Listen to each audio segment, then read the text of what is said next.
Syndergaard, Porzingis, pretty much the same. Wouldn't you say? No, I don't think so. I don't think he's a bit of a freak. He's big. Nah, but I don't think his pitching ability. Syndergaard's does been what he in the wants. playoffs. Yeah, Syndergaard's actually pitched in the playoffs, and I don't think Well, he's I'm really... not talking about experience. I'm talking about, like, because of their potential, because of how different they are as far as size and all that other stuff, and also the fact that doing what they want. No, I'm not taking an MRI. No, I'm not going to the exit interview. I'm going to work out on my own.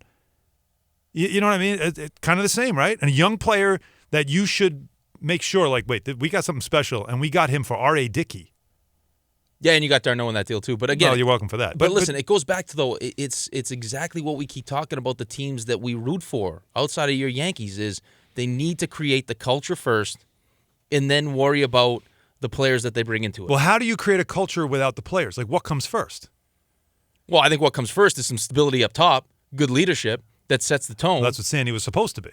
Well, yeah, but again, he doesn't like his head coach. Mm-hmm. So But that sounds familiar. It starts from the top down. And when you start looking at what's going on with all the teams, and I'm talking about the Jets, the Mets, and the Knicks, we feel like there's a disconnect. There's a disconnect. Yeah. They don't have, like, in New York, this is why it's tough as a young kid to be in New York, is that you burst onto the scene like KP and like Syndergaard and like Matt Harvey and all these guys have, and New York City is your oyster. You're a star. You're doing Jimmy Fallon. You're on the, the naked whatever issue that is and everything else. Oh, the ESPN, the body issue. Yeah, you become a larger-than-life character. Mm-hmm. And if there's not a culture in place, now all of a sudden you start feeling good about yourself and you feel like you have more control, more power than you necessarily should, and you start making bad decisions. It's like you look at a kid that doesn't have great parenting at home. You're going to expect that kid's going to act up. You always said that there's no discipline. You always say, Chris says this too, that fans tend to side with the owners a lot.